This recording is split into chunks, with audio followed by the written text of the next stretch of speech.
Welcome back बच्चों। आज जो मैं बात करने जा रहा हूँ क्लास 12 वाले बच्चों के लिए अकाउंटेंसी का 100 ऑब्जेक्टिव क्वेश्चन और साथ ही साथ 2 मार्क्स वाले क्वेश्चंस और 5 मार्क्स वाले क्वेश्चंस जो कि आपके एग्जामिनेशन बिहार बोर्ड एग्जामिनेशन 2026 के लिए बहुत ही ज्यादा फायदेमंद होगा। तो बच्चों ये वीडियो को अच्छे तरीके से सारे के सारे ऑब्जेक्टिव क्वेश्चंस आप लोग ध्यान सुने समझे और कहीं भी अगर आपको प्रॉब्लम हो तो आप मुझे जरूर कमेंट करें। ठीक है, तो चलिए आज का क्लास हम लोग शुरू करते हैं। सबसे पहला क्वेश्चन ऑब्जेक्टिव्स के यहाँ पे फर्स्ट क्वेश्चन क्या कह रहे बच्चा, excess of income over expenses. अगर मान लीजिए एक्सेस ऑफ इनकम अगर आपके पास अगर ज्यादा हो गया और एक्सपेंसेस अगर कम होता है तो हम लोग उसको क्या कहते हैं, सरप्लस, है कि नहीं। नेक्स्ट क्वेश्चन बोला गया second number, which of the following is a feature of receipt and payment account. Receipt and payment account का सबसे फीचर्स क्या है। मैंने इसका अगर कहा जाए तो बहुत सारे ऐसे वीडियो बनाए हैं जिसमें हम लोग fast revision non profit organisations की अगर बात करें बच्चा, उसमें भी मैंने बात बताया था जो रिसीप्ट एंड जो पेमेंट अकाउंट होता है ना वो हमेशा कैश बेसिस पे ही बनाया जाता है। ठीक है, ये था आपका सेकंड नंबर का आंसर बी हो जाएगा। चलते हैं नेक्स्ट क्वेश्चन की तरफ। क्वेश्चन नंबर 3 बोला गया यहाँ पे legacy receive by an organization is. Options यहाँ पे दिया हुआ है, a revenue receipt, option B बोला गया कैपिटल रिसिप्ट और ऑप्शन सी बोला गया इनकम और ऑप्शन डी बोला गया एक्सपेंसेस। तो बच्चों यहाँ पे लेगेसी जो होता है जो संस्था के प्राप्त वसीयत होता है ना उसको हम हमेशा हम लोग क्या कहते हैं, कैपिटल रिसिप्ट कहते हैं। तो 3 का जो होगा वो बी हो जाएगा। ठीक है, आपको बस इतना करना है, मेरे जवाब देने से पहले आप लोग खुद का इसका जवाब अपने दिमाग में सोचें या लिखें और फिर अपने आप को सेल्फ जो है ना टेस्ट आपका हो जाएगा आपका आंसर कितना सही हुआ या कितना गलत हुआ। ठीक है ना, क्योंकि मैं यहाँ पे रिविजन्स करा रहा हूं और ये साथ ही साथ आपके एग्जामिनेशन इंपोर्टेंट क्वेश्चंस के कैटेगरी में आते हैं। बहुत बार ये क्वेश्चंस आया है, इसीलिए आपको इस क्वेश्चंस को पूरे देखना चाहिए, समझना चाहिए। ठीक है बच्चों, चलिए बात करते हैं क्वेश्चन नंबर 4 का। बोला गया the price of balance of sports equipment at the end of the year is show in the balance sheet as. किस तरीके से दिखाएंगे। ऑप्शन सी बोला गया इनकम, ऑप्शन सी बोला गया एक्सपेंसेस, ऑप्शन सी बोला गया एसेट और ऑप्शन डी बोला गया लायबिलिटीज। तो हमेशा ध्यान रखना बच्चा, इसको हिंदी में भी देख सकते हो। साल के अंत में जो खेल से बचे हुए जो सामान जो बचा हुआ रहता है तो मूल्य को चिट्ठे में किस रूप से दिखाया जाएगा। तो अब यहाँ पर ऑप्शन दिया गया इनकम, एक्सपेंसेस और उसके बाद सी नंबर दिया गया एसेट और डी बोला गया लायबिलिटीज। तो बच्चों जो बचे हुए रहते हैं ना क्लोजिंग बैलेंस उसको हम लोग एसेट के नाम देते हैं, संपत्ति के नाम देते हैं। ठीक है, ये था क्वेश्चन नंबर 4 का answer. Next question, question number 5। Question number 5 क्या कह रहे हैं यहाँ पे, बोला गया which of the following is not so in the income and expenditure. इसमें से कौन ऐसा है जो इनकम और एक्सपेंडिचर में हम लोग नहीं दिखा सकते हैं। ऑप्शन यहाँ पे दिया गया ए डिप्रिसिएशन, ऑप्शन बी बोला गया donations for specific purpose, option C बोला गया सैलरीज और ऑप्शन डी बोला गया सब्सक्रिप्शन। तो यहाँ पे जो जवाब होगा वो होगा डोनेशन फॉर स्पेसिफिक पर्पस के लिए, क्योंकि इनकम और एक्सपेंडिचर्स को हम लोग यहाँ पे बातें नहीं करने वाले। ठीक है, डिप्रिसिएशन भी होता है, सैलरी भी होता है और सब्सक्रिप्शन, लेकिन यहाँ पे लिखा हुआ था not so in the income and expenditure. तो इनकम और एक्सपेंडिचर्स को हम लोग डोनेशन अगर कोई स्पेसिफिक पर्पस से अगर देता है, विशेष उद्देश्य के लिए अगर दान दिया जाता है तो हम लोग इसको इनकम और एक्सपेंडिचर्स में नहीं दिखाते हैं, ये याद रखने हैं। नेक्स्ट क्वेश्चन नंबर यहाँ पे अगर बात करें बच्चा, चलो इसको थोड़ा सा आगे ही बढ़ा लेते हैं। क्वेश्चन नंबर 6 की बात कर लेते हैं, हिंदी और इंग्लिश दोनों में दिखाई देगा। बोला गया यहाँ पे 6 नंबर, यहाँ पे हिंदी में भी आप देख सकते हो, जिन बच्चों को प्रॉब्लम है इंग्लिश में तो आप हिंदी में यहाँ पे दिया गया है, उसके जवाब आप इस तरीके से देख सकते हो। क्वेश्चन बोल रहा है the donation receive for building will be show as. Building यहाँ पे देख सकते भवन के लिए जो प्राप्त दान को दर्शाया जाएगा। Option A income, option B बोला गया लायबिलिटीज, ऑप्शन सी बोला गया एसेट और ऑप्शन डी बोला गया एक्सपेंसेस। अच्छा बताओ बच्चा, कोई बिल्डिंग है और उस बिल्डिंग के लिए मुझे डोनेशन मिला, अब यहाँ पे ऐसा कोई पर्पस यहाँ पे नहीं दिखा रहा है, यहाँ पे सिर्फ बोला गया भवन के लिए प्राप्त दान को आप क्या कह सकते हो। तो यहाँ पे इनकम तो कह नहीं सकते हो, ठीक है, लायबिलिटी, एक्सपेंसेस, एसेट। तो यहाँ पे फिलहाल आप जो है ना इसको लायबिलिटीज घोषित कर दो। डोनेशन रिसीव अगर बिल्डिंग के लिए हुआ है तो एक तरीके से लायबिलिटी होगा, इनकम उससे भी होगा नहीं, एसेट तो बाद बन जाएगा, एक्सपेंसेस तो हुआ नहीं। ठीक है, ये दायित्व में आ जाएगा, भवन के लिए प्राप्त जो दान हुआ यहाँ पे बता दिया कि भवन के लिए हुआ। ठीक है ना, यहाँ कोई सब्सक्रिप्शन ऐसा चीजें नहीं है।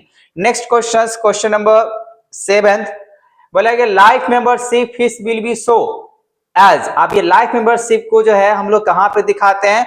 ऑप्शन ए बोला गया है रेवेन्यू रिसिप्ट, ऑप्शन सी बोला गया कैपिटल रिसिप्ट, और ऑप्शन सी बोला गया लोन, और ऑप्शन डी बोला गया लायबिलिटीज। तो बच्चों हमेशा ध्यान रखना यहाँ पे जो लाइफ मेंबरशिप होता है ना वो एक कैपिटल रिसिप्ट में ही आते हैं, ठीक है, इसीलिए हो जाएगा capital receipt. Next question number 8 की अगर बात करें, Which of the following is an intangible asset? ये तो बहुत सारे बच्चों को अच्छे तरीके से मालूम ही होगा, इसमें से कौन सा इंटेंजिबल एसेट होता है for and not for profit organisations के लिए बातें चल रहा है, जैसे बिल्डिंग, फर्नीचर, कैश और पेटेंट। ये क्या हो जाएगा, पेटेंट अगर बातें करें ये होता है इंटेंजिबल एसेट, ठीक है, इसीलिए बाकी बात ये सब हम लोग को दिखता है, कैश भी टच कर सकते हैं, बिल्डिंग भी, फर्नीचर भी, लेकिन ये नहीं होता, ये पेटेंट है, इसीलिए हम लोग कह सकते हैं यहाँ पे ये इंटेंजिबल है, ये इंटेंजिबल है। बाकी बात ये तीन जो ऑप्शन दिया गया वो टेंजिबल है, फिजिकल फॉर्म में नजर आ रहे हैं। नेक्स्ट क्वेश्चन नंबर 9 बोला गया यहाँ पे income receive from an investment is an. अब इनकम अगर रिसीव होता है कोई चीज अगर आप इन्वेस्टमेंट किए हो तो उससे, तो आप उसको किस तरीके से बातें कह सकते हो, option A income, option B बोला गया एसेट, और ऑप्शन सी बोला गया एक्सपेंसेस, ऑप्शन डी बोला गया नन ऑफ दीज। तो सिंपल सी बात है विनियोग पर प्राप्त आय को हम लोग आय ही कह सकते हैं, इनकम ही कह सकते हैं, ठीक है बच्चों, ये ध्यान रहे।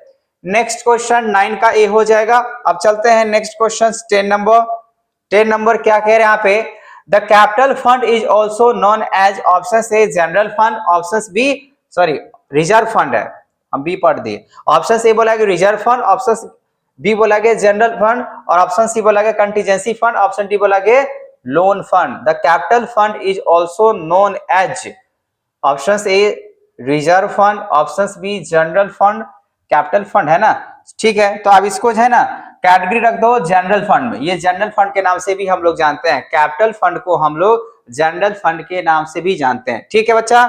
नेक्स्ट क्वेश्चन नंबर 11 को अगर थोड़ा सा देखिए यहाँ पे, इतना तो आपको दिख रहा होगा, कह रहे हैं यहाँ पे subscription receive in advance during the current year. अब करंट ईयर के लिए अगर आपको एडवांस अगर दिया गया है सब्सक्रिप्शंस तो आप उसको कहां पे दिखाओगे, ठीक है ना, ऑप्शन ए बोला गया यहाँ पे इनकम, ऑप्शन बी बोला गया एसेट, और ऑप्शन सी बोला गया लायबिलिटीज, और ऑप्शन डी बोला गया यहाँ पे ऑल ऑफ द एबव। ऐसा नहीं है बच्चा, क्या है ना, आप जिस साल में हो और उस साल के अगर बोला गया जो करंट ईयर हो और उस करंट ईयर के लिए बोला गया है आपको एडवांस में अगर दे दिया गया है तो आपके लिए ये बन जाता है लायबिलिटीज बन जाता है, दायित्व बन जाता है, ठीक है, subscription receive in advance during the current year is क्या हो जाएगा, लायबिलिटीज हो जाएगा, ठीक है। नेक्स्ट क्वेश्चन पे चलते हैं, क्वेश्चन नंबर 12 बोला गया which of the following is not for profit organization, इसमें से कौन सा नहीं होगा भैया, देखो निम्नलिखित में से कौन अलाभकारी संगठन नहीं है, ठीक है, समझ में आ गया वो क्वेश्चन, इसमें से कौन सा नहीं आने वाला है नॉट फॉर प्रॉफिट ऑर्गेनाइजेशंस में। ऑप्शन ए बोला गया स्कूल्स, ऑप्शन बी बोला गया हॉस्पिटल्स, ऑप्शन सी क्लब, और ऑप्शन डी बोला गया पार्टनरशिप फर्म। तो देखो स्कूल, क्लब, हॉस्पिटल ये सब तो बात सही चल रहा है, लेकिन 12 की बात ये जो लिखा हुआ है पार्टनरशिप फर्म ये नहीं आता है, क्योंकि ये पूछ रहा है यहाँ पे जो नॉट फॉर प्रॉफिट ऑर्गेनाइजेशन, ठीक है, तो यहाँ पे अलाभकारी संगठन पार्टनरशिप फॉर्म नहीं होता है, ये लाभकारी होता है, लाभकारी प्रॉफिटेबल होता है, बाकी बात ये सब अलाभकारी होता है, नॉन प्रॉफिट ऑर्गेनाइजेशन होता है, ठीक है। नेक्स्ट क्वेश्चन 13 नंबर की बात कर लेते हैं। 13 नंबर क्वेश्चन क्या करे बच्चा, यहाँ पे not for profit organization prepare. अब यहाँ पे देखो लाभ ना कमाने के लिए स्थापित संस्थाएं तैयार करती है क्या, ऑप्शन से trading account, option B profit and loss account, option C income and expenditures, option D बोला गया रेवेन्यू। तो नॉट प्रॉफिट ऑर्गेनाइजेशन प्रिपेयर जो करेगा ना बच्चा वो हमेशा करता है ट्रेडिंग अकाउंट, क्या बोलते हैं इनकम और expenditure, income and expenditure account हमेशा प्रिपेयर करता है। लाभ ना कमाने वाले जो संस्था है, लाभ ना कमाने के लिए स्थापित संस्था तैयार क्या करती है, तो आय व्यय खाता, इनकम और एक्सपेंडिचर बनाता है। जब रिसीव पेमेंट मिलता है ना उससे क्या बनाता है, इनकम और एक्सपेंडिचर बनाता है, ट्रेडिंग अकाउंट नहीं बनाता है, प्रॉफिट लॉस नहीं बनाता है, रेवेन्यू अकाउंट नहीं बनाता है, ठीक है। तो फिलहाल यहाँ पे इनकम एंड एक्सपेंडिचर का हो जाएगा, ठीक है बच्चों। नेक्स्ट क्वेश्चन नंबर 14 बोला गया यहाँ पे partners who have advance loan to the firm receive interest, ठीक है, कितना परसेंट है, बोला गया हु हैव एडवांस लोन, अगर लोन की बातें चल रहा है, साझेदार द्वारा फर्म को दिए गए ऋण पर ब्याज जो मिलेगा वो कितने प्रतिशत मिलता है, तो हम लोग कह सकते हैं बच्चा यहाँ पे 6% मिलेगा। ठीक है, एडवांस जो लोन होगा उस पे आपको 6% दिया जाएगा। Next question number 15, current account is, current account किस प्रकार के अकाउंट होंगे? Option A personal account, option B बोला गया रियल अकाउंट, ऑप्शन सी बोला गया नॉमिनल, ऑप्शन डी बोला गया नॉन ऑफ दीज। देखो करंट अकाउंट की बातें करें या सेविंग अकाउंट की बातें करें बच्चा, वो हमेशा नाम से ही रिलेटेड होता है, इसी वजह से नाम में क्या रखा है, तो पर्सनल अकाउंट रखा हुआ है। ठीक है, इसीलिए पर्सनल अकाउंट ये हो जाएगा, क्योंकि करंट अकाउंट किसी के नाम से ही खुल सकता है, तो नाम से अगर खुल गया इसका मतलब वो पर्सनल अकाउंट हो जाएगा। ठीक है, नेक्स्ट क्वेश्चन, किसी के नाम से, कंपनी से, ऐसे करके हम कह सकते हैं। ठीक है, नेक्स्ट क्वेश्चंस की अगर बात करें, 16 नंबर बोला गया यहाँ पे, वैसे खासकर पर्सनल अकाउंट नाम से रिलेटेड होना चाहिए। ठीक है, 16 नंबर क्वेश्चन बोला गया है, the opening balance of partners capital account is credited with, साझेदार के पूंजी खाते के प्रारंभिक शेष को क्रेडिट किया जाता है। ऑप्शन से interest on capital, option B interest on drawing, option C drawings, option D बोला गया शेयर इन लॉस। तो बच्चा यहाँ पे हमेशा ध्यान रखना, जो ओपनिंग बैलेंस अगर होता है पार्टनर्स कैपिटल अकाउंट को, तो जो भी उसमें अगर इंटरेस्ट होता है तो वो इंटरेस्ट ऑन कैपिटल अकाउंट कहलाता है। ठीक है, क्रेडिट किया जाएगा। पार्टनर्स का जो कैपिटल अकाउंट होगा वो हमेशा जो क्रेडिट किया जाता है वो इंटरेस्ट ऑन कैपिटल अकाउंट के लिए। ठीक है, नेक्स्ट क्वेश्चन 17 नंबर, 17 नंबर क्या कह रहे हैं यहाँ पे, the interest on partners drawing is debited. ठीक है, ऑप्शन से partners capital account, option B बोला गया प्रॉफिट एंड लॉस अकाउंट, और ऑप्शन सी बोला गया ड्रॉइंग्स अकाउंट, ऑप्शन डी बोला गया none of this. Very good. अब यहाँ पे हिंदी में भी देख सकते हो, साझेदार के आहरण के जो ब्याज के लिए जो डेबिट किया जाता है वो पार्टनर्स के कैपिटल अकाउंट में ही किए जाते हैं, इसीलिए क्या लग जाएगा बच्चा, ये लग जाएगा, साझेदारों के पूंजी खाते से ही हमेशा डेबिट किया जाएगा, क्योंकि यहाँ पे साझेदार ने बोला कि इंटरेस्ट जो पार्टनर ड्रॉइंग है, पार्टनर को निकाल रहा है, ड्रॉ कर रहा है, इसी वजह से पार्टनर्स के कैपिटल पे ही लगने वाला होता है डेबिटेड। ठीक है, इसीलिए 17 का क्या हो जाएगा, ए। नेक्स्ट क्वेश्चन 18 नंबर बोला गया यहाँ पे, 18 number, which of the following is added to the fluctuating capital. अब इसमें से कौन ऐसा चीजें हैं जो कि हम लोग को ऐड करना पड़ता है, निम्नलिखित में से कौन ऐसे परिवर्तनशील पूंजी, ठीक है ना, में जोड़ा जाता है? Option A profit, option B loss, option C drawings, और option D all of the above. बिल्कुल सही जवाब है। यहाँ पे जो फ्लक्चुएटिंग कैपिटल होता है वो सारे में जोड़े जाते हैं। ठीक है, इसमें से जो भी परिवर्तनशील पूंजी में जोड़ा जाएगा वो लाभ हो, हानि हो, निकासी हो, ये सब जोड़ दिया जाता है जब हम लोग फ्लक्चुएटिंग कैपिटल बनाते हैं तो। ठीक है, नेक्स्ट क्वेश्चन नंबर 19 बोला यहाँ पे profit and loss appropriation account is prepared to.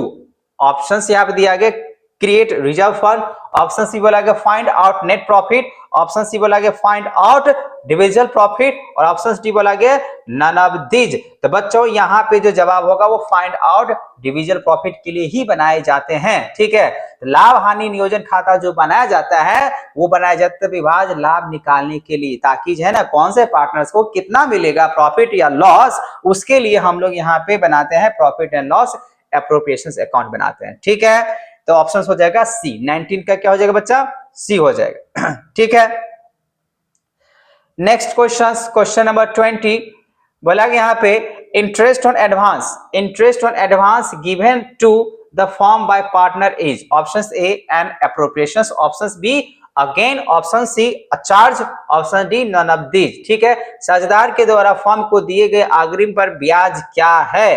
तो प्रभार है, नियोजन है, लाभ है या हानि है? तो मैं यहाँ पे कहूंगा बच्चा सी, मतलब चार्ज है। ठीक है, इंटरेस्ट ऑन एडवांस अगर दिया जाता है तो उसमें पार्टनर्स द्वारा चार्ज है ना लिए जाते हैं।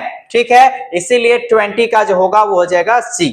नेक्स्ट क्वेश्चन नंबर 21 बोला गया यहाँ पे partners current account is prepared when capital of partner is maintain under fluctuating basis या फिक्स्ड बेसिस। ऑप्शन सी बोला गया यहाँ पे बोथ ए एंड बी, और ऑप्शन डी लिखा हुआ है जैसे कि आप देख पा रहे हैं नन ऑफ दीज। तो बच्चों यहाँ पे जो होगा पार्टनर्स करेंट अकाउंट जो प्रिपेयर जो किया जाता है जब कैपिटल, अगर मान लीजिए जब बोला गया when capital of partner is maintain under fixed basis पे रहता है तब, तो फिक्स्ड बेसिस पे जब रहेगा तभी मेंटेन होता है। साझेदार का जो चालू खाता बनाया जाता है जब साझेदारों की पूंजी रखी जाती है अस्थाई के आधार पर। ठीक है, नेक्स्ट क्वेश्चन 22 अगर बात करें, यहाँ पे लिखा हुआ the profit of last 3 years 42,000, 39,000, 45,000, value of goodwill at two बोला गया 2 year purchase of the average profit. ठीक है, तो करना क्या होगा, इसको मुझे पढ़ना जोड़ना पड़ेगा। ठीक है ना, इसको जब तक ऐड नहीं करेंगे तब तक तो पता चला नहीं। 42,000 प्लस यहाँ पे 39,000, ठीक है, और प्लस यहाँ पे 45,000, क्योंकि सम ऑफ अगर बात करें जितना भी दिया गया उसको जोड़ने होते हैं। कितना साल का हुआ, 1 2 3, तो यहाँ पे 3 से भाग देंगे, तो उसके लिए मुझे करना पड़ेगा थोड़ा सा कैलकुलेटर का जवाब।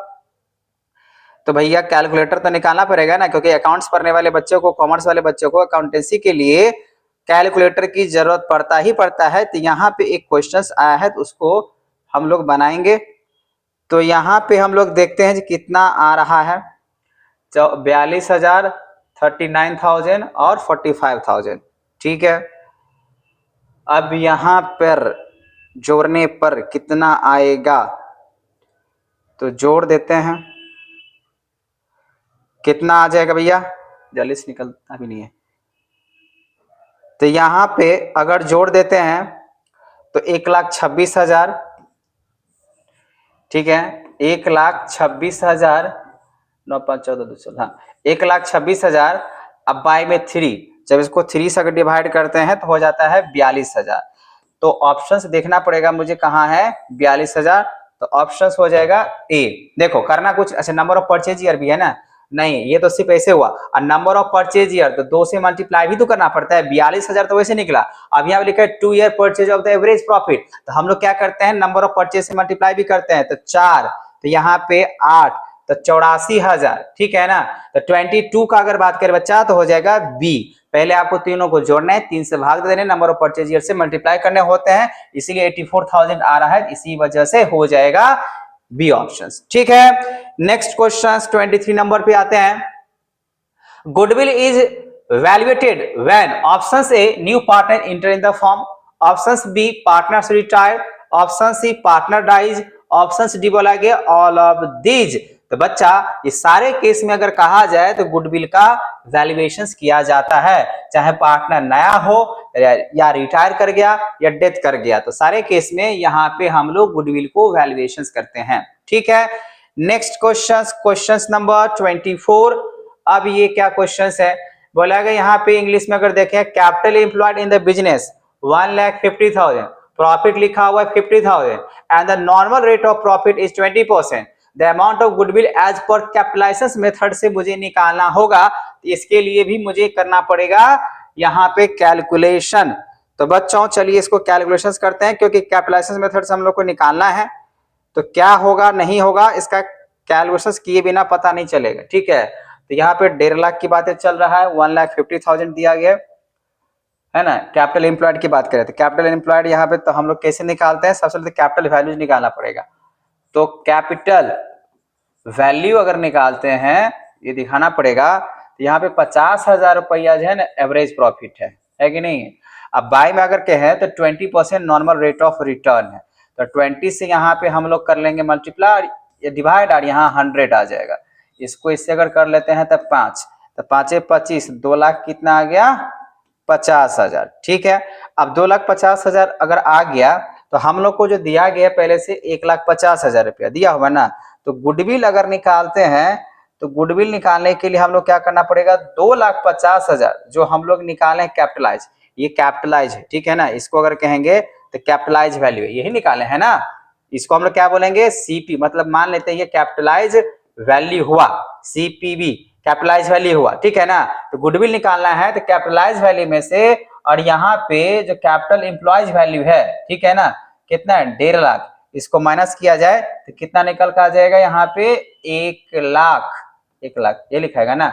अब 1 लाख जो होगा बच्चा यही आपको देखना पड़ेगा जो आंसर है या नहीं। ठीक है, तो ये इसका फॉर्मूला होता है कैपिटल वैल्यू। ध्यान रहे कैपिटल वैल्यू निकालने के लिए हम लोग क्या करते हैं, जो एवरेज प्रॉफिट दिया हुआ है 50,000 ऊपर में लिखाएगा, या तो नॉर्मल प्रॉफिट भी कह सकते हैं। नॉर्मल प्रॉफिट इसका देखो वहां पे लिखा हुआ है and the normal rate of profit 20% भी दिया हुआ है। तो एवरेज प्रॉफिट 50,000 बट्टे में 20% इंटू 100, तो वो निकल के आ जाएगा कैपिटल वैल्यू। और कैपिटल वैल्यू में से अगर हम कैपिटल एम्प्लॉयड को माइनस कर देते हैं तो कैपिटलाइजेशन मेथड से हम लोग को गुडविल का वैल्यू निकल के आ जाएगा, जो कि 1 लाख रुपया निकल के आया है। तो 1 लाख देख लो, यहाँ पे ऑप्शन हो जाएगा डी। ठीक है, फॉर्मूला याद होने चाहिए, तो उससे जो है ना आपको आसान तरीके से निकल के आ जाएगा। ठीक है, चलते हैं नेक्स्ट क्वेश्चन 25 नंबर। गुडविल बोला गया emerge out of option A business, option B बोला गया यहाँ पे प्रोडक्ट, ऑप्शन सी बोला गया ऑनर्स और ऑप्शन डी बोला गया यहाँ पे नन ऑफ दीज। तो 25 का जो होगा वो बिजनेस के लिए ही होता है। गुडविल इमर्ज आउट ऑफ अगर बात करें बच्चा तो हमेशा किसके लिए होता है? बिजनेस के लिए। नेक्स्ट क्वेश्चन की अगर बात करें 26 नंबर, तो क्या कह रहे हैं यहाँ पे एवरेज प्रॉफिट ऑफ बिजनेस 30,000। ठीक है, परचेज ईयर यहाँ पे दे दिया है 2 साल, तो गुडविल कितना होगा? सिंपल से जब एवरेज प्रॉफिट दिया गया है तो 2 से गुना कर लो, तो 30,000 को 2 से गुना कर लेंगे 60,000, मतलब ऑप्शन कौन सा हो जाएगा? सी। तो 26 का हो जाएगा बच्चा यहाँ पे सी, 60,000 निकल के आ जाएगा। ठीक है, नेक्स्ट क्वेश्चन 27 नंबर की अगर बात करें, बोला गया यहाँ पे change in the partnership agreement. अगर पार्टनरशिप एग्रीमेंट को बोला गया चेंज हो रहा है तो क्या हो सकता है? ऑप्शन से change the relationship among the partners, options B result in the end of partners, option से dissolve the partnership, option C D बोला गया यहाँ पे नन ऑफ दीज। देखो बच्चा ये पहले ही वाला केस हो जाएगा। अगर मान लीजिए पार्टनरशिप का एग्रीमेंट अगर चेंज हो जाता है ना, तो उस केस में क्या होगा? Change the relationship among the partners हो जाते हैं। इसके बीच में सारे के सारे रिलेशन जो है ना चेंज हो जाएगा, चाहे प्रॉफिट लॉस की बातें करें या जो भी म्यूचुअल अंडरस्टैंडिंग होगा वो सारे की सारी चीज बदल जाता है। ठीक है, नेक्स्ट क्वेश्चन की अगर बात करें 28 नंबर की अगर बात करें, क्या लिखा हुआ है? Gaining ratio. तो गेनिंग रेशियो क्या होता है? New ratio minus old ratio, तो यही तो होगा, बाकी बात सब गलत होगा। ठीक है, न्यू रेशियो में से अगर ओल्ड रेशियो को अगर हम लोग माइनस करते हैं बच्चा तो होता है हम लोग का गेनिंग रेशियो। बाकी बात तो सैक्रिफाइसिंग रेशियो से हमको निकालना है नहीं, बाकी ये सब गलत है, ऑप्शन ए लग जाएगा। Gaining ratio equals to new ratio minus old ratio करेगा।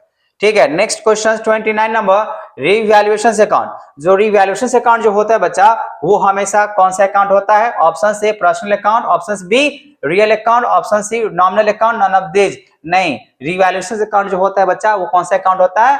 नॉमिनल अकाउंट होता है। ठीक है, नेक्स्ट क्वेश्चन पे चलते हैं। क्वेश्चन नंबर 30 हिंदी यहाँ पे देख लिए, अब यहाँ पे इंग्लिश में देख सकते हो, लिखा हुआ यहाँ पे है at the time of admission of partners general reserve appearing in the old balance sheet is transferred to options A all partners capital, options B new partners capital, option C old partners capital और option D बोला गया all of the above।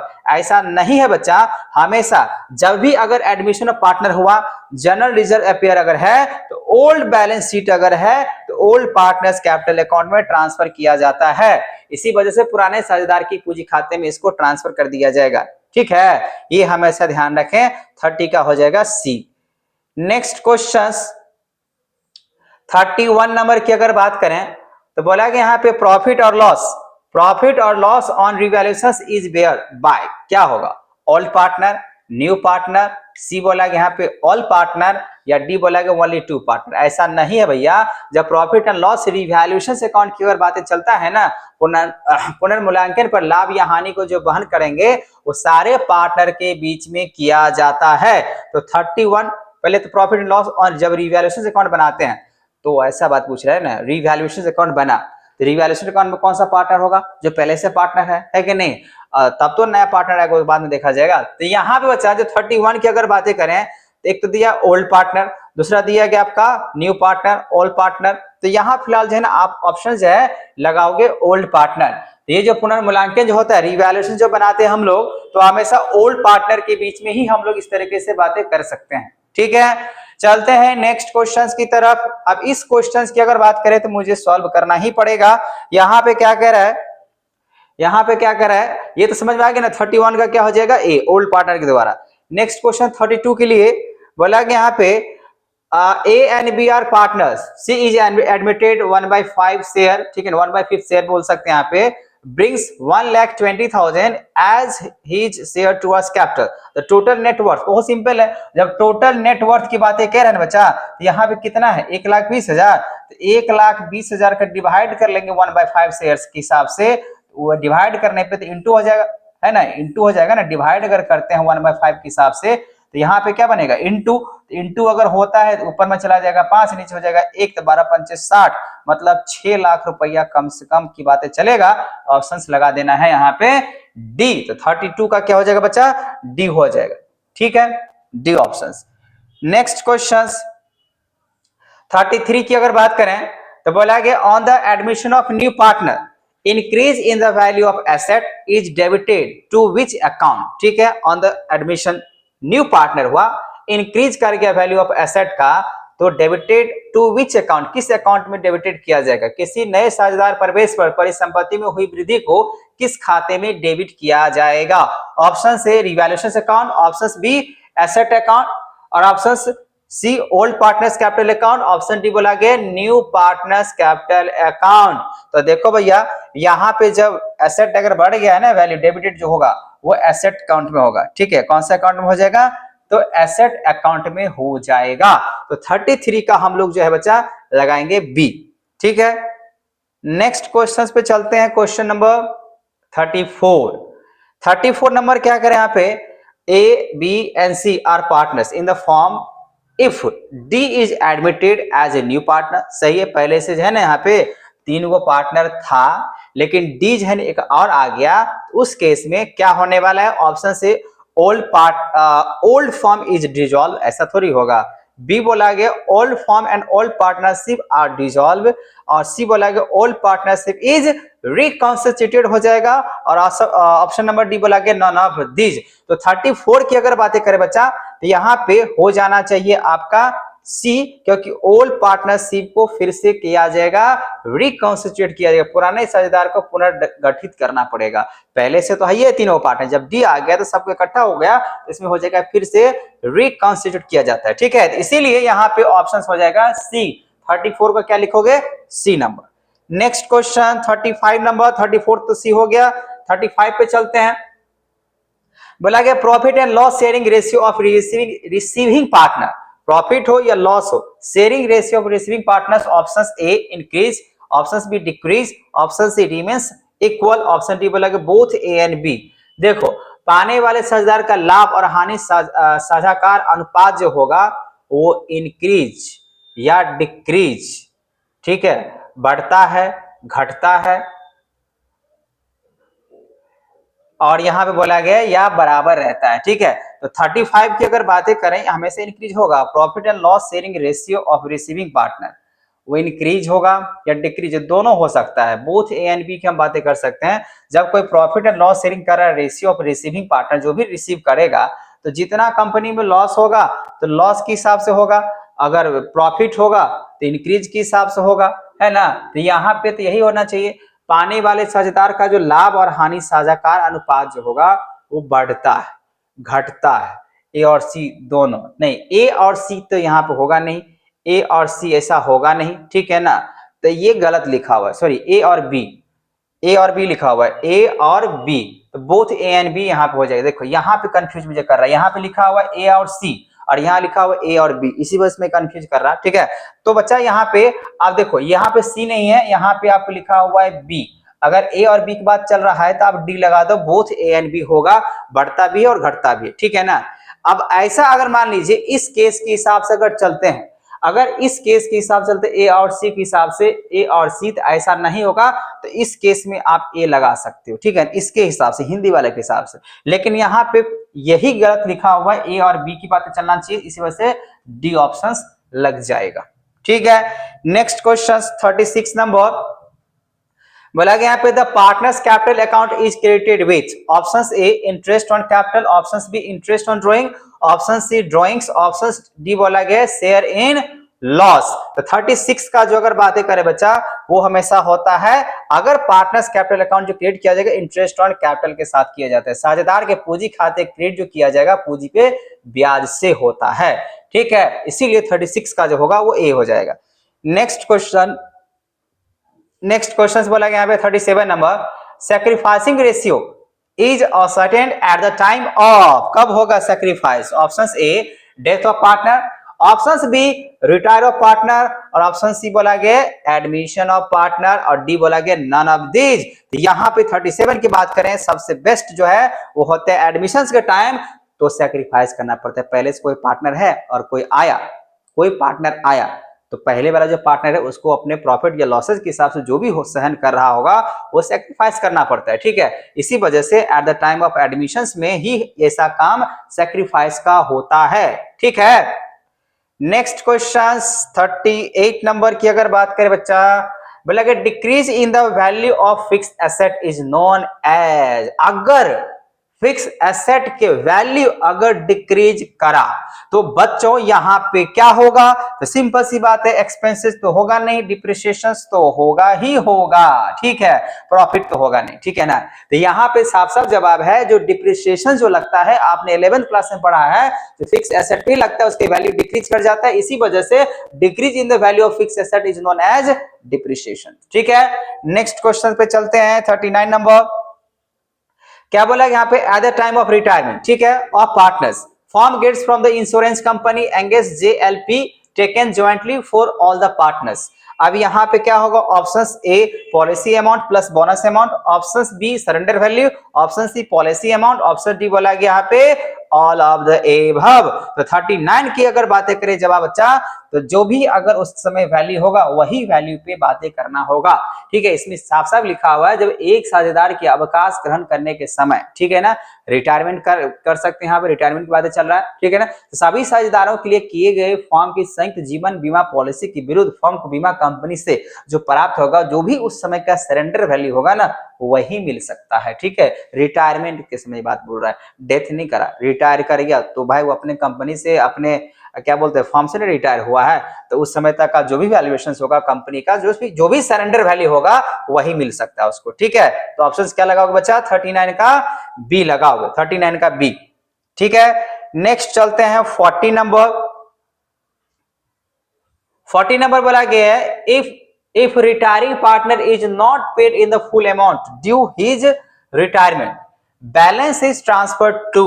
अच्छा, बात तो सही है। अगर मान लीजिए इसमें कह रहा है, आप हिंदी में भी देख सकते हो, जब कोई पार्टनर अगर रिटायर हो गया और उसके पीछे कोई बकाया अमाउंट है, यदि अवकाश ग्रहण करने वाले साझेदार को अवकाश ग्रहण करने पर उसकी देय राशि का पुनः भुगतान नहीं किया गया, ठीक है ना, तो जो शेष जो राशि बचेगा उसके ऋण खाते में डाल दिया जाएगा। मतलब आप रिटायर कर रहे हो और जो कर्जा लिए थे वो तो दिया नहीं, अब बाकी जो बच रहा है, जो देय राशि, जो लायबिलिटीज है, आपने पूरा नहीं किया, तो आपको लोन में डाल दिया जाएगा, ठीक है। यहाँ पे if the retiring partner not paid full amount of due, जो ड्यू था, अब वो ड्यू को पूरा आपने किया नहीं, पेमेंट किया नहीं, तो जो भी अमाउंट आपका बचा हुआ है वो चला जाएगा आपका लोन अकाउंट में, चला जाएगा उस पर्सन के नाम पे जो रिटायर किया है, ठीक है।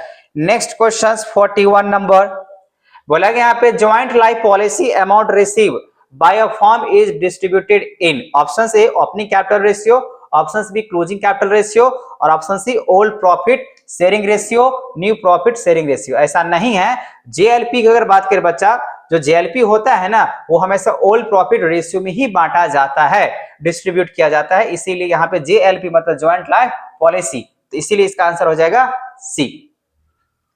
नेक्स्ट क्वेश्चंस की अगर बात करें 42 नंबर, तो बोला है कि on the death of partner the profit on revaluation is transfer to the capital account. अगर पार्टनर डेथ कर चुका है, क्या लिखा है यहाँ पे? किसी साझेदार की मृत्यु पर संपत्तियों के पुनर्मूल्यांकन के लाभ को किसके पूंजी खाते में जमा किया जाएगा, ठीक है। डेथ कर गया partner, profit and revaluation transfer जो होगा वो किसके पार्टनर में जाएगा? बहुत सिंपल क्वेश्चन है। यहाँ बोला गया ऑप्शन से डिजीज पार्टनर, ऑप्शन बी बोला गया ऑल पार्टनर्स, ऑप्शन सी बोला गया रिमेनिंग पार्टनर्स, और ऑप्शन डी बोला गया ओनली 2 पार्टनर्स। तो बताओ बच्चा, यहाँ पे जो डेथ हो जाता है पार्टनर और जो प्रॉफिट जो होता है रिवैल्यूएशन के हिसाब से, तो जितने भी पार्टनर्स है उस पार्टनर्स में ट्रांसफर कर दिया जाता है, उसके कैपिटल्स में ट्रांसफर कर दिया जाता है, ठीक है ना। डिजीज पार्टनर तो बाद में जो पार्टनर्स के बीच में जो बचा हुआ है वो डिजीज पार्टनर नाम से आएगा, जरूर आएगा, लेकिन यहाँ पे सिर्फ बोल रहा है प्रॉफिट जो होगा, ठीक है ना, रिवैल्यूएशन अकाउंट उसको कैसे, तो ऑल पार्टनर के बीच में बांट जाएगा, ठीक है। नेक्स्ट क्वेश्चन 43 नंबर बोला यहाँ पे द एग्जीक्यूटर, वो डेथ के बेस जो आता है, जो पार्टनर डेथ कर जाता है उसके जगह पर जो अपॉइंटमेंट होता है उसको बोलते हैं एग्जीक्यूटर, ठीक है। The executor of deceased partner will be paid interest on the amount due from the date of death of the partner act. Hindi में भी आप देख सकते हो, मृतक साझेदार के निष्पादक को साझेदार की मृत्यु की तिथि से जो भी देय राशि पे ब्याज दिया जाएगा वो कितना होगा। ठीक है, ये तो सारे बच्चे को अच्छे तरीके से मालूम है सर, 6 ही अभी तक हम पढ़े हैं, इसीलिए 6 लगा देना है। ठीक है ना, 6 ही होता है। ठीक है, नेक्स्ट क्वेश्चन बोला यहाँ पे, if at the time of dissolution nothing is said about asset. ठीक है, ऑप्शन है never paid, option B fully paid, option C partially paid या नन ऑफ दिस। देखो क्वेश्चन यहाँ पे ये कह रहा है, यदि समापन के समय में संपत्तियों के संबंध में कोई विशेष सूचना नहीं दिया गया है तो आप उस संपत्ति जो सूचना नहीं है उसके बारे में, तो आप उसको क्या करो, उसको आप क्या कर सकते हो। ऑप्शंस यहाँ पे ऐसा कुछ नहीं कर सकते हो, पेड नहीं करोगे, फुल्ली पेड नहीं करोगे या पार्शली पेड करोगे। भैया जब उस एसेट के बारे में ऐसा कुछ लिखा ही नहीं हुआ है तो हम क्या कहें, ना ही उसको फुल पेड कर सकते हैं, नेवर पेड कर सकते हैं, ना पार्शली पेड कर सकते हैं। ठीक है ना, तो यहाँ पे ऐसा बातें कुछ भी नहीं होगा। तो आप लोग 44 की अगर बातें करें, ऑप्शंस लगा दो यहाँ पे डी। अरे भैया कुछ लिखा रहता तब तो कह सकते थे, यहाँ पे नेवर पेड की बातें नहीं, फुल्ली पेड की बातें नहीं, पार्शली कुछ बोले ही नहीं गया, इसलिए उस एसेट को कुछ करना ही नहीं, छोड़ दो ऐसे। ठीक है ना, यहाँ पे नन ऑफ दिस लगा दो। ठीक है, यहाँ पे ऐसा कुछ बातें नहीं। 45 की अगर बात करें तो बोला गया cash balance in the balance sheet is show on the dissolution of form in option से relations account, option B cash account, option C capital account, option D revaluations account. तो यहाँ पे बच्चा जो जवाब होना चाहिए, अगर कैश बैलेंस है तो कैसे न होगा, तो यहाँ पे लगा दो cash account. Cash balance in balance sheet is also, अगर बोला गया शो करेंगे डिसोल्यूशन ऑफ फॉर्म अगर शो होगा तो कैश अकाउंट के हिसाब से ही होगा। ठीक है, इसी वजह से 45 का लगा दो D cash account. Next question 46 number बोला यहाँ पे expenses on dissolution of firm is called. अगर एक्सपेंसेज हुआ है कंपनी को फॉर्म को डिसोल्यूशन होने समय तो उसको हम लोग, ऑप्शन ए दिया हुआ है रिलेशन एक्सपेंसेज, ऑप्शन सी बोला गया है लीगल एक्सपेंसेज, ऑप्शन सी बोला गया है रेवेन्यू एक्सपेंसेज और ऑप्शन डी बोला गया यहाँ पे कैपिटल एक्सपेंसेज। तो बच्चा ये आपको नाम में ही काम छुपा हुआ है, मतलब एक्सपेंसेज ऑन डिसोल्यूशन, जब डिसोल्यूशन होता है तो हम लोग बनाते हैं रियलाइजेशन अकाउंट, इसी वजह से बन जाएगा रिलेशन एक्सपेंसेज। ठीक है, तो यहाँ पे 46 का हो जाएगा ए।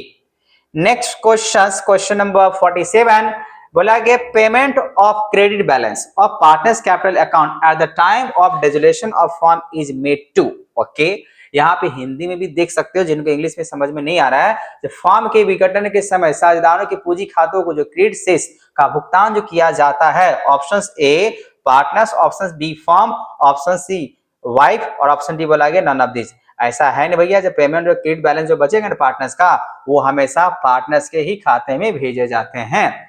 बात तो समझ में आ गया होगा। अगर कंपनी बंद हो चुका है, अगर फॉर्म डिसॉल्व हो चुका है, तो जो भी अमाउंट बचता है डिसॉल्व के बाद, वो जो भी अमाउंट होगा वो सब के सब पार्टनर्स के अकाउंट में ही ट्रांसफर कर दिया जाता है, वो भी पार्टनर्स के कैपिटल अकाउंट में। इसी वजह से पार्टनर्स यहाँ पे आंसर होगा, ना फॉर्म ना वाइफ, नन ऑफ दिस की बातें यहाँ पे है ही नहीं, इसलिए 47 की अगर बात करें बच्चा तो ए लगा देना पार्टनर्स। नेक्स्ट क्वेश्चन 48 नंबर बोला यहाँ पे insolvency of partners is which type of dissolution. अगर इंसॉल्वेंसी अगर हो गया तो ये किस टाइप के यहाँ पे डिसोल्यूशन कहलाएगा। बहुत ही अच्छा जवाब है, क्वेश्चन है। Option A compulsory dissolution, option B dissolution by incidence, option C बोला गया डिसोल्यूशन बाय कोर्ट और ऑप्शन डी लिखा हुआ है नन ऑफ दीज। देखो यहाँ पे इंसॉल्वेंसी अगर पार्टनर के बीच में अगर हो गया ना तो हम कह सकते हैं वो कंपल्सरी हो गया। ठीक है ना, कंपल्सरी मतलब अपने आप जो है ना खत्म कर लिया कंपनी को। नेक्स्ट क्वेश्चन यहाँ पे 49 number the profit and loss of realisation account is share by partners in. The profit and loss of realisation account is share by partner in, option A equal profit ratio, option B in capital ratio, option C profit and loss ratio, अब बोला गया option D none of these. तो यहाँ पे लग जाएगा profit and loss ratio में बांटा जाएगा। प्रॉफिट एंड लॉस जो होगा रिलेशन अकाउंट जो शेयर होगा पार्टनर्स के बीच में, जो भी प्रॉफिट एंड लॉस रेशियो बना होगा दिया गया होगा उसी में ये है ना ट्रांसफर कर दिया जाएगा। ठीक है, तो वसूली के लाभ हानि को साझेदारी में जो बांटा जाएगा वो लाभ हानि अनुपात में ही बांटा जाता है। ठीक है बच्चों, next question 50 number, relations account is, relations account किस प्रकार के यहाँ पे अकाउंट हम लोग कह सकते हैं? Option A personal, option B nominal, nominal ए होता है, ठीक है। अब आते हैं यहाँ पे 51, रिलेशन अकाउंट एक नॉमिनल अकाउंट है, ठीक है। 51 की अगर बात करें बच्चा, एग्जांपल ऑफ कंपनी, कंपनी क्या? Option A Rahul Brothers, option B Bharat and Sons, option C Tata Motors, option D Delhi University. Example of company, company के यहाँ पे आप देख सकते हो कौन सा उदाहरण हो सकता है? राहुल ब्रदर्स, भारत सन्स, ये लगा दो। टाटा मोटर्स सबसे अच्छा फेमस कंपनी है, ठीक है ना, टाटा मोटर्स, वो सब नहीं होगा, ठीक है, टाटा मोटर्स ही होगा। Next question 52 number, which statement issue before the issue of shares? Options A prospectus, options B articles of associations, option C memorandum of associations, options D all of these। क्या होना चाहिए बच्चा? तो 52 की अगर बातें करें तो यहाँ पे पहले प्रोस्पेक्टस की बातें किया जाता है, इसी वजह से यहाँ पे जो हम बात करेंगे वो हो जाएगा prospectus. Which statement issue before the issue of shares, तो उससे पहले हमेशा प्रोस्पेक्टस को इशू किया जाता है, सारी चीज को इशू नहीं किया जाता है, ठीक है। नेक्स्ट क्वेश्चन 53, बोला अगर right share are those share which are, क्या होता है? Option A issue to the director of the company, option B issue to the existing share holder of the company, issue to promoters in consideration of their services, issue to the vendor for purchasing asset. नहीं, ऐसा नहीं होगा। Right share are those share which are, है ना, director of the company, issue to the existing share holder of the company, option B लग जाएगा, ठीक है ना।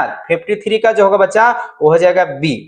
नेक्स्ट क्वेश्चन 54 नंबर बोला गया यहाँ पे, a new company can not issue its share at discount, ठीक है, ऑप्शन ए लगा दो, ठीक है। जो नया कंपनी जो होता है वो कभी अपने शेयर्स को डिस्काउंट पे नहीं इश्यू करता है, ठीक है, इसीलिए यहाँ पे लग जाएगा डिस्काउंट ए, 54 का ए हो जाएगा, ठीक है।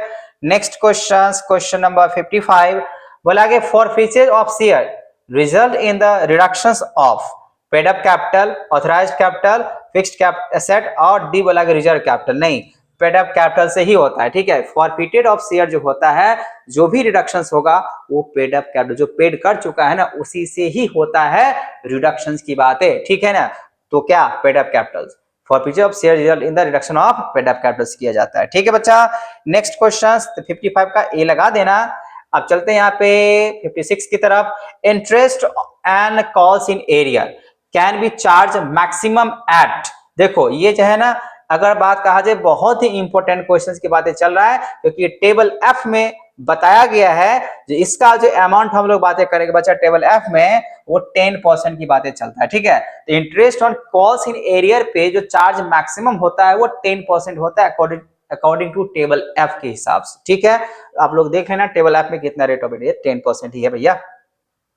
नेक्स्ट क्वेश्चन 57 नंबर की अगर बात करें, maximum number of member in the private company है 200, ठीक है ना, यहाँ पे साफ साफ बात देख सकते हैं 200, मैक्सिमम की बातें चल रहा है ना, तो प्राइवेट कंपनी में जो मैक्सिमम जो होता है वो 200 होता है, ठीक है। नेक्स्ट क्वेश्चन 58 नंबर की बात कर लेते हैं, बोला है कि premium on issue of share can be used for, option से issue of bonus share, option B distribution of profit, option C payment of loan, और ऑप्शन डी बोला गया नॉन ऑफ दीज। तो 58 की अगर बातें करें बच्चा तो हो जाएगा इश्यू ऑफ बोनस शेयर, ठीक है। प्रीमियम की अगर बातें होता है ना तो हमेशा जो है ना इश्यू ऑफ बोनस शेयर ही कहलाता है, ठीक है, प्रीमियम वाले चीज पे। नेक्स्ट क्वेश्चन 59 नंबर क्या बोला गया, if share of 10 on which ₹8 has been called and 6 is paid, 10 रुपये वाला शेयर है, 8 को कॉल किया गया, 6 पेड हुआ है, तो forfeited then the share capital account should be the debited with 8 rupees के हिसाब से, क्योंकि भैया आपसे कॉल कितना किया गया था 8 रुपया का ना, तो 8 रुपये का ही वो क्या कर सकता है, तो फॉरफिट कर सकता है और कुछ नहीं कर सकता है, 10 का नहीं, वो फेस वैल्यू 10 का है, मांगा आपसे 8, ठीक है ना, और आपने दिया 6, तो इसका मतलब ये हुआ 8 वाले पे ही वो काम कर सकता है और कुछ नहीं कर सकता है, इसीलिए आप यहाँ पे ऑप्शन ए लगाओगे, है ना। यदि 10 का वाला अंश जिस पर 8 याचित है और 6 दत्त है, जब्त कर लिया जाता है, तो अंश पूंजी खाते डेबिट किया जो जाना चाहिए वो 8 रुपया से होगा, ठीक है। तो यहाँ पे 59 का जो आंसर होगा वो मैंने बता दिया 8 रुपीज होगा। Next question 60 number, According to the Indian Companies Act 2013, balance sheet of the company is prepared as per option A part 2 of schedule 3rd, B बोला गया part 1 schedule 3rd, part 2 schedule 6, part 1 of schedule 6. The companies act balance sheet जो बनाया जाएगा बच्चा वो हमेशा part 1 of schedule 3rd के हिसाब से होता है, ठीक है। तो आप ये पार्ट 1 ऑफ शेड्यूल 3rd के हिसाब से आप लोग बना लेना, ठीक है। कंपनीज का जो प्रिपेयर किया जाएगा बैलेंस शीट वो बी ऑप्शन से पार्ट 1 ऑफ शेड्यूल 3rd होता है, ठीक है। 60 नंबर का बी समझ में आ गया, 60 का बी। अब चलते हैं 61 की तरफ। बोला गया यहाँ पे according to the SEBI minimum subscriptions must be at least how much % of share issue before the allotment of shares, ठीक है। ऑप्शन से 100%, ये कैसा ऑप्शन है, सी यहाँ पे है, ए बी सी का यहाँ पे जवाब नहीं ई दे दिया गया। चलो इसको हिंदी में देख लेते हैं यहाँ पे, क्योंकि हिंदी इंग्लिश क्या क्वेश्चन है। बोला कि सेबी के अनुसार न्यूनतम अभिधान अंशों के आवंटन के पहले निर्गमित अंश का कितना % आवश्यक होना चाहिए, तो 90% होना आवश्यक है, मतलब बी ऑप्शन लगा देना, ठीक है बच्चा। तो 61 का जो होगा वो हो जाएगा बी। नेक्स्ट क्वेश्चन 62 नंबर की बात कर लेते हैं। शेयर में बी इशू, तो इस शेयर जो इशू किया जाएगा ना एट पार, इसको आप एट पार भी बोल सकते हो, एट प्रीमियम, एट डिस्काउंट और ऑल ऑफ दीज, तो हो जाएगा ऑल ऑफ दीज, ठीक है बच्चों। आप लोगों को समझ में आ रहा है? अगर नहीं आ रहा है, कोई क्वेश्चन आपको लग रहा है इसमें कंफ्यूजन है, तो आप मुझे कमेंट कर सकते हैं, ठीक है। चलते हैं नेक्स्ट क्वेश्चन की तरफ। नेक्स्ट क्वेश्चन नंबर 63 की अगर बात करें तो बोला गया है पे ऋण पत्रों के निर्गमन पर, थोड़ा इसको हिंदी में तो दिया गया है, इसको इंग्लिश में देख लेते हैं क्या बोला गया है। डिस्काउंट या loss on issue of debenture is so as in options A after deductions from securities premium reserve, option B बोला गया asset side of balance sheet, option C बोला गया credit side of balance sheet, और option D बोला गया realisation account, है ना। Discount या loss of issue of debentures अगर होता है तो हम लोग उसको asset side of balance sheet में जो है ना शो करके दिखा देते हैं, ठीक है। Next question 64 number. Debentures holder gets options A dividend, options B profit, option C interest, options D bonus. नहीं, डिबेंचर्स होल्डर जो होता है ना वो हमेशा इंटरेस्ट की बातें करता है, डिविडेंड या प्रॉफिट या बोनस की बात नहीं करता है, इसीलिए इंटरेस्ट लगा देना, ठीक है। 64 का सी। Next question 65 number. बोला premium on issue of debentures for a company is a, आप इंग्लिश में तो आपने मैंने देख लिया, ठीक है ना, हिंदी में देख लो।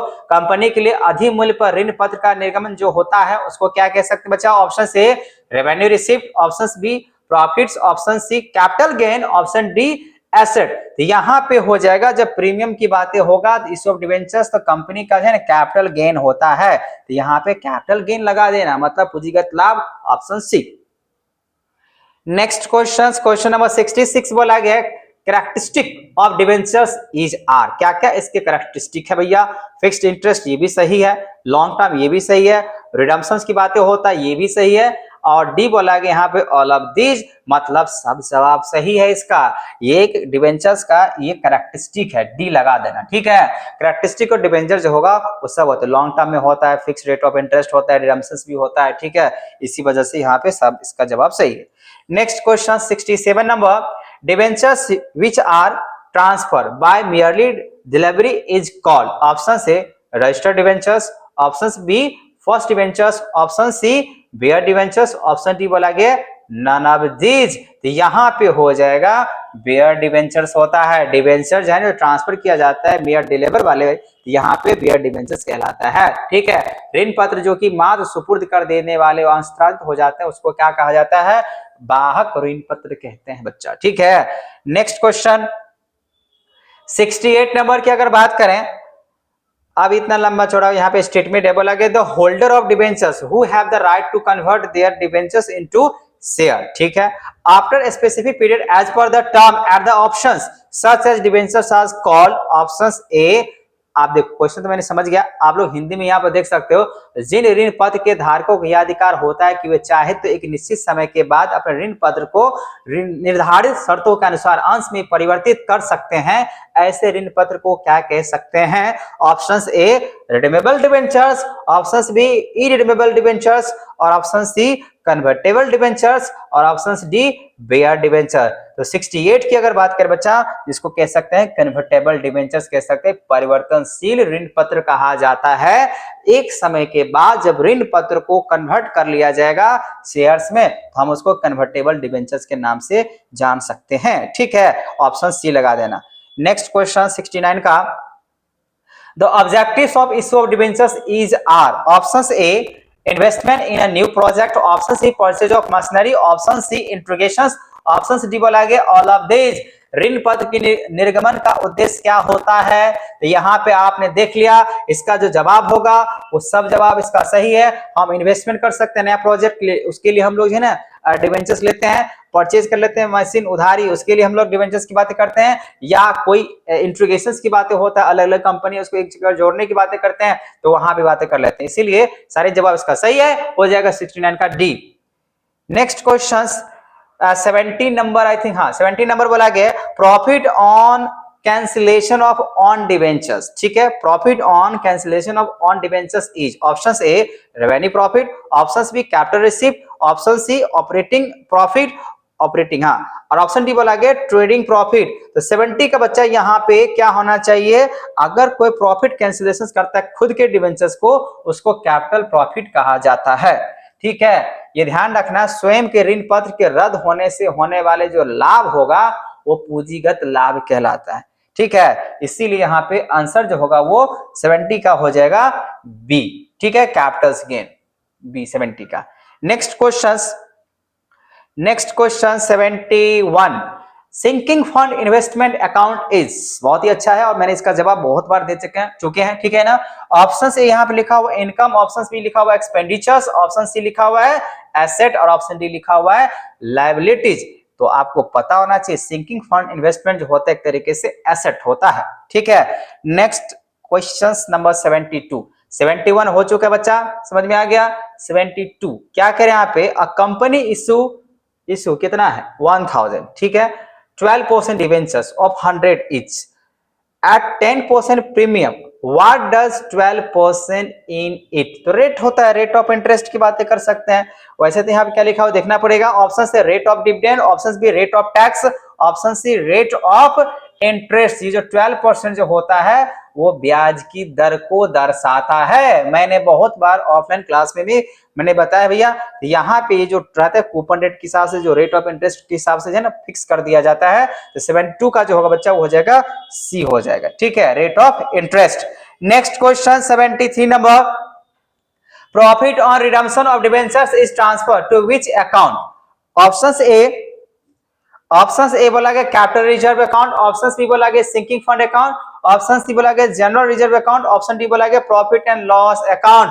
73 की अगर बात करें बच्चा, हमेशा ध्यान रखना प्रॉफिट ऑन रिडम्पशन और debentures is transfer to which account, तो कैपिटल रिजर्व अकाउंट। कौन से अकाउंट में चला जाएगा, तो कैपिटल रिजर्व अकाउंट में चला जाता है। ठीक है, नेक्स्ट क्वेश्चन 74 नंबर बोला यहाँ पे according to company rule 2014 by which percent a company will have to create debentures redemption reserve of the amount of the debentures to be redeemable. ठीक है, रिडीम किया जाता है, निकाला जा सकता है। ठीक है, शोधन किया जा सकता है। कंपनी के नियम 2014 के अनुसार वो शोधन चेंज किया गया। ठीक है ना, वैसे 2013 के हिसाब से हम लोग कंपनीज एक्ट की बातें करते हैं, लेकिन रूल की हिसाब कंपनी रूल एक्ट की बात नहीं, एक्ट तो 2013 है, लेकिन यहाँ पे रूल की बात चल रहा है, एक्ट की बातें नहीं। एक्ट तो 2013 में ही चल रहा है। ठीक है ना, तो इसलिए थोड़ा बात को समझने को ध्यान दे भैया।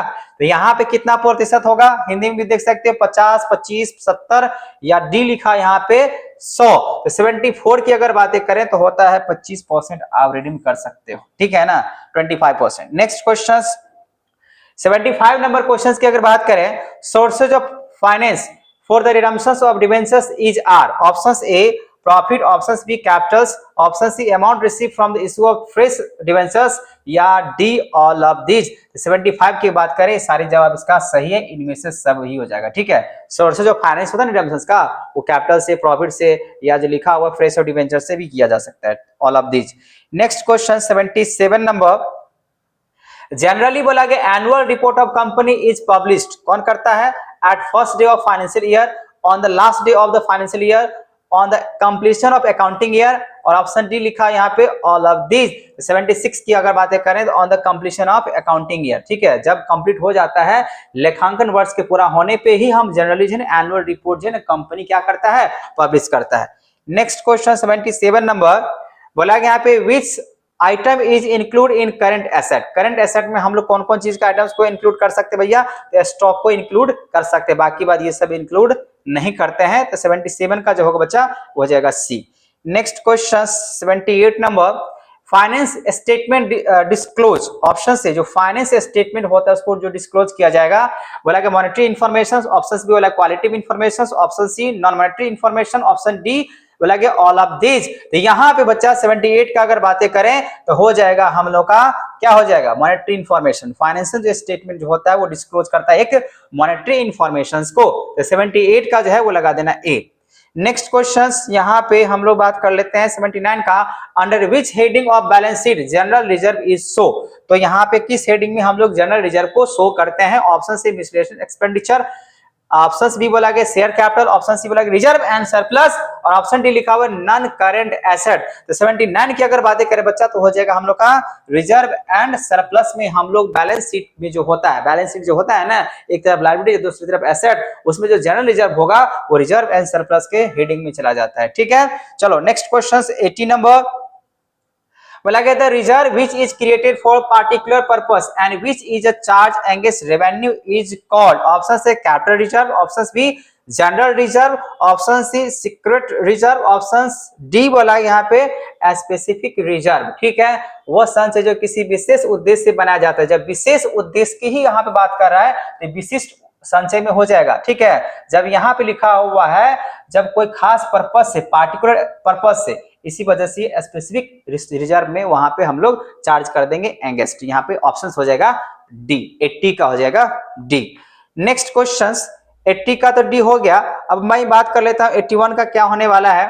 81 बोला गया यहाँ पे which of the following is not required to be prepare under the companies act, statement of profit and loss, balance sheet, auditor report, और ऑप्शन डी बोला गया फंड फ्लो स्टेटमेंट। जी हाँ, ये सब बनाए जाते हैं लेकिन यह बोला गया नॉट रिक्वायर्ड, तो फंड फ्लो स्टेटमेंट की कोई रिक्वायरमेंट नहीं होता है, नॉट रिक्वायर्ड प्रिपेयर बोला गया है ना, इसीलिए यहाँ पे क्या हो जाएगा, डी हो जाएगा। नेक्स्ट क्वेश्चन 82 नंबर की अगर बात कर लें, balance sheet provides information about the financial position of the firm, balance sheet बोला गया यहाँ पे प्रोवाइड करते हैं information about the financial position of the firm, option A at a particular period of time, option B during special period, option C for a period of time, option D बोला गया all of this. तो यहाँ पे 82 की अगर बातें करें बच्चा तो यहाँ पे क्या हो जाना चाहिए, balance sheet provides information about the financial position of the firm at a particular period of time की बातें हम लोग कर सकते हैं, ठीक है ना,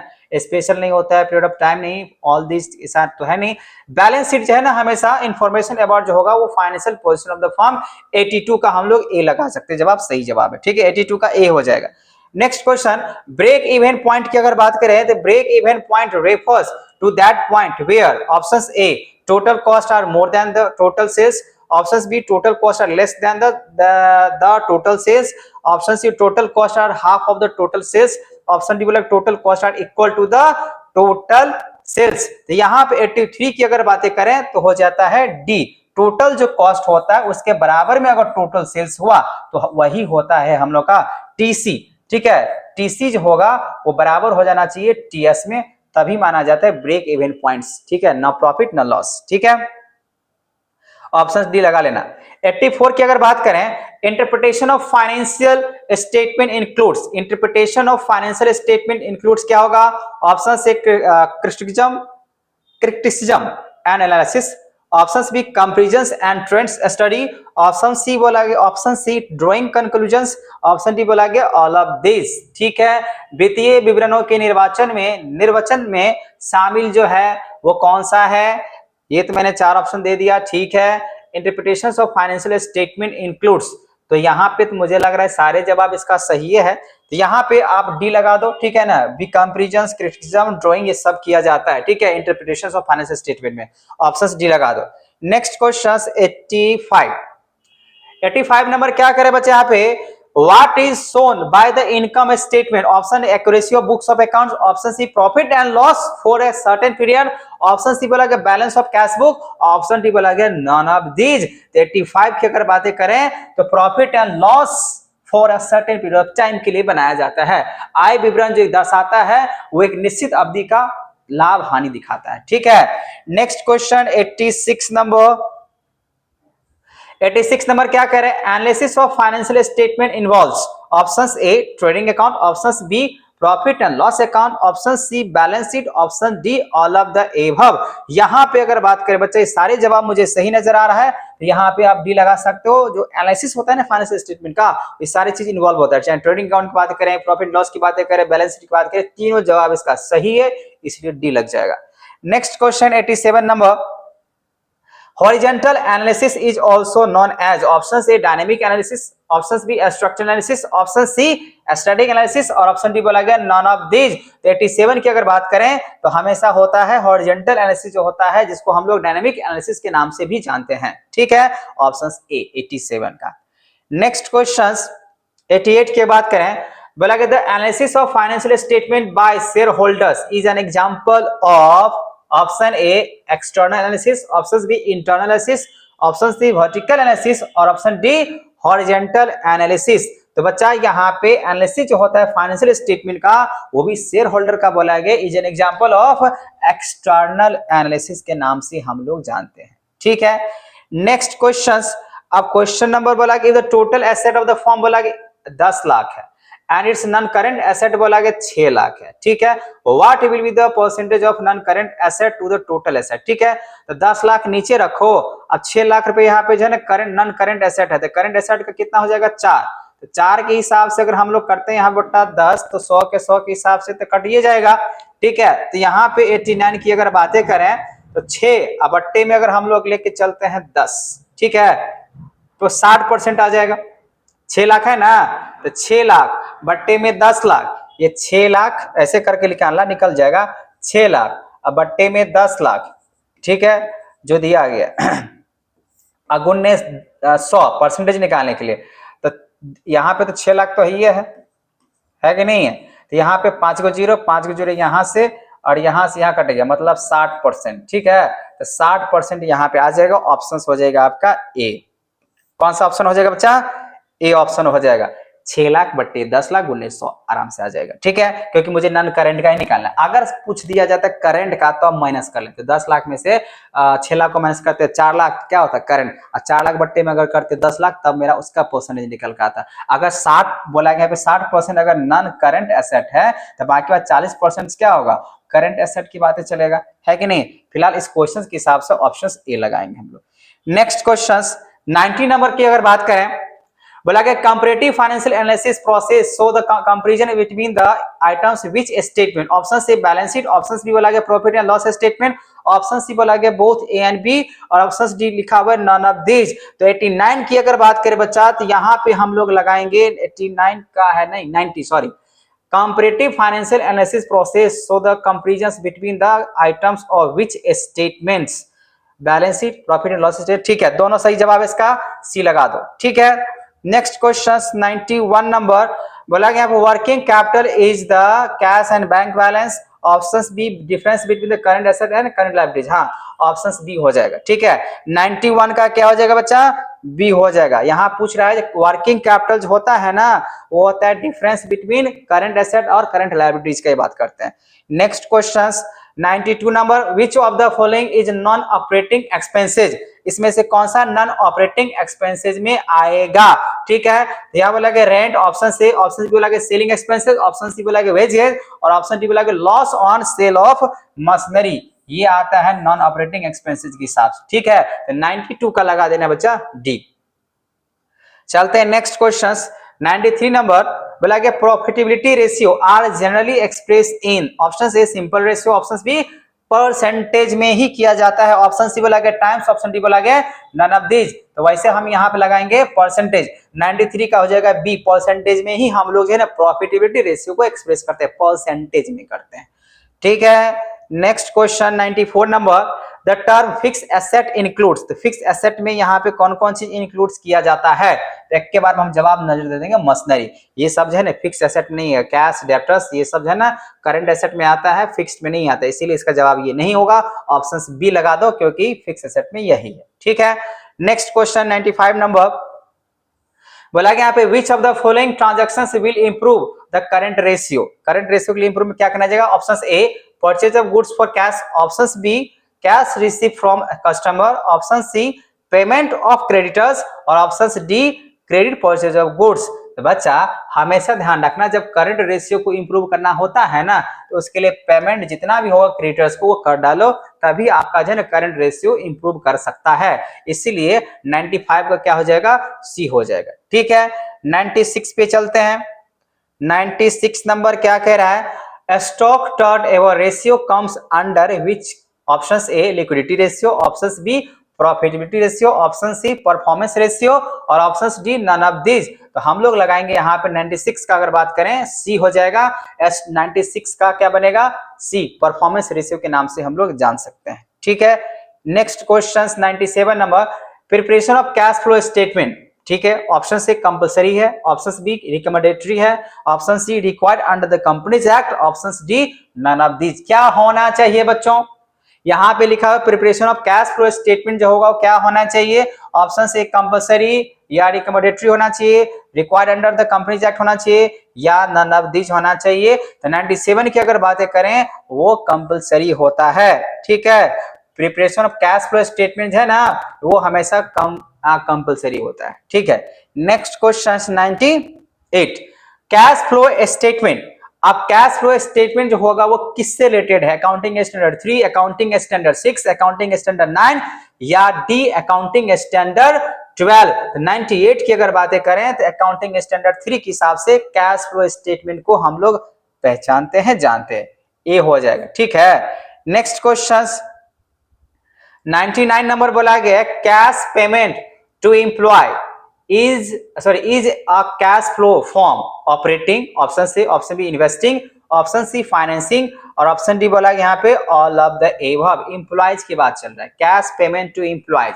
अब कैश फ्लो अगर एम्प्लॉयज है तो कैश फ्लो में किस भी कैटेगरी में रखेंगे, तीन होता है ना, ऑपरेटिंग, इन्वेस्टिंग या फाइनेंस। अगर हम कैश पेमेंट कर दिए एम्प्लॉयज को, इसको हम लोग कहाँ पे ट्रीटमेंट करने वाले हैं, यही आपसे पूछ रहा है। तो हम लोग करने वाले हैं इसको ऑपरेटिंग। ठीक है ना, जब भी अगर कैश पेमेंट किया जाएगा एम्प्लॉय को तो उसको ऑपरेटिंग एक्टिविटीज में ही हम लोग रखते हैं। नेक्स्ट क्वेश्चन 100 नंबर की अगर बातें करें बच्चा तो बोला कि issue of share in consideration of purchase of plants and machinery result into, options A inflow cash, options B outflow cash या लिखा हुआ सी नाइदर ए और नॉर बी और ऑप्शन डी लिखा हुआ ऑल ऑफ द अबव। ठीक है, तो issue of share consideration of purchase of plant and machinery की बात है, जो भी रिजल्ट आएगा ना इनफ्लो ना ही आउटफ्लो की बातें चलेगा, यहाँ पे आप कुछ भी नहीं होगा, ऑप्शंस लगा दो सी।